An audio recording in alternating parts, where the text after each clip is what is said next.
feel you're in love.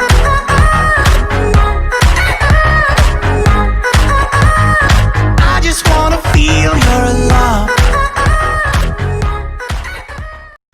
कहा जाता है सबसे विवादास्पद रिश्ते ही सबसे बड़ी कहानी बनती है। कुछ ऐसी ही कहानी है फोर्ड और फरारी के बीच में। 1960 में यूएस का मार्केट चेंज हो रहा था। स्पोर्ट कार का डिमांड बढ़ रही थी। यंग पॉपुलेशन के पास पैसे खर्च करने का पावर आ गई थी, क्योंकि great depression and world war 2 खत्म हो चुका था। अमेरिकन कंपनी फोर्ड उस वक्त सिंपल और एफोर्डेबल कार बनाने के लिए जाना जाता था, लेकिन फोर्ड का डिमांड धीरे धीरे गिरने लगा था। एडसेल का फेलियर इस बात का सबूत था। उस वक्त का फोर्ड का सबसे बड़ी राइवल ग्रीन मोटर और क्राइसलर का डिमांड बढ़ने लगा था। फोर्ड कंपनी का सीईओ हेनरी फोर्ड टू को लगा कि अगर मार्केट फिर से कैप्चर करना है तो उसे भी स्पोर्ट कार बनानी पड़ेगी, लेकिन इतनी जल्दी स्पोर्ट कार बनाना असंभव था। ली लोकेसिया, फोर्ड डिवीजन का जनरल मैनेजर, उसने ये आइडिया दिया क्यों न कोई ऐसी कंपनी खरीदी जाए जो पहले से स्पोर्ट कार बनाती हो। उसी वक्त हेनरी फोर्ड ने फरारी खरीदने के लिए सोचा। एंजो फरारी, जो फरारी कंपनी का मालिक था, स्ट्रीट लीगल मशीन बना के अपने रेसिंग कार को फंड करता था।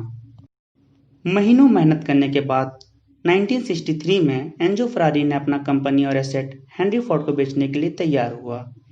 इसका एक वजह यह भी था कि एंजो फरारी बुरे दौर से गुजर रहा था और उसके लिए कंपनी चलाना दिन प्रतिदिन मुश्किल हो रहा था। लेकिन डील के आखिरी वक्त में जब एंजो फरारी ने कॉन्ट्रैक्ट पढ़ा जिसपे ये लिखा था कि फरारी का रेसिंग बजट भी फोर्ड तय करेगी, ये बात एंजो फरारी को बिल्कुल पसंद नहीं आया और उसने डील कैंसिल कर दिया। और जवाब में उसने ये भी कहा कि I wouldn't sell to an ugly company that builds ugly car in an ugly factory. ऐसा कहा जाता है कि एंजो फरारी ने हेनरी फोर्ड को पर्सनली भी ये कह के हर्ट किया कि वो अपने दादाजी हेनरी फोर्ड इतने काबिल नहीं हैं। बात यहीं पे नहीं रुकी, बल्कि एंजो फरारी अपना majority stock Italian company fiat को बेच दिया। यहीं से शुरू होती है बदले की कहानी। हेनरी फोर्ड ने उसी वक्त ये निर्णय लिया कि वो स्पोर्ट कार बनाएगा और उस जगह फरारी को हराएगा जहां जीत उसके लिए सबसे महत्व रखती है, और वो है 24 आवर ऑफ ले मांस, जो फ्रांस में हर साल आयोजित होता है, जिसमें 24 घंटे में जो कार सबसे ज्यादा दूरी तय करता है वही विजेता घोषित होता है, जिसमें फरारी पिछले 4 साल से जीतते आ रहा था। हेनरी फोर्ड टू अपना स्पोर्ट कार बनाने का कॉन्ट्रैक्ट यूनाइटेड किंगडम के फोर्ड एडवांस व्हीकल ग्रुप को सौंपा, जिसने 1 साल पूरी मेहनत करने के बाद एक हाई स्पीड कार GT40 तैयार किया। लेकिन इस कार का सबसे बड़ी डिसएडवांटेज ये थी कि हाई स्पीड पे ब्रेक मारने से इस कार का फ्रंट रोटर्स 50 डिग्री फ़ारेनहाइट तक गर्म हो जाता है, जो कोई भी ड्राइवर के लिए सबसे बड़ी खतरा था। स्टेबल कार न बना पाने के कारण 1964 और 1965 में Ford company 24 hour of Le मांस हार गया और लगातार 6ठी बार फरारी ये रेस जीता।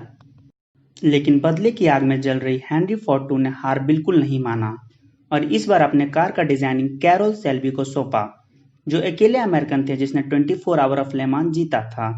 सेल्बी ने ड्राइवर के लिए केन माइल्स को चुना, जो वर्ल्ड वॉर 2 में ब्रिटिश के लिए टैंकर चलाया था। दोनों ने मिलकर सबसे पहले कार का एरोडायनेमिक्स के ऊपर काम किया, जिसके लिए उसने कार के ऊपर ऊनी धागा लगा दिया, जिससे पता चले कार की बॉडी एयर को काटने में सक्षम है कि नहीं।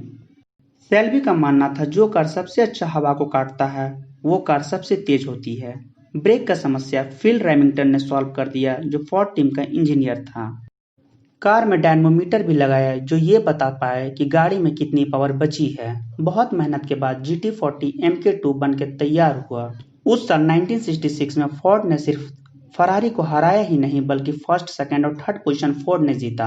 फिनिश लाइन भी कंट्रोवर्शियल रही। माइल्स बहुत आगे थे, लेकिन फोर्ड के PR टीम ने माइल्स को स्लो होने के लिए कहा ताकि तीनों कार एक साथ फिनिशिंग लाइन क्रॉस करे।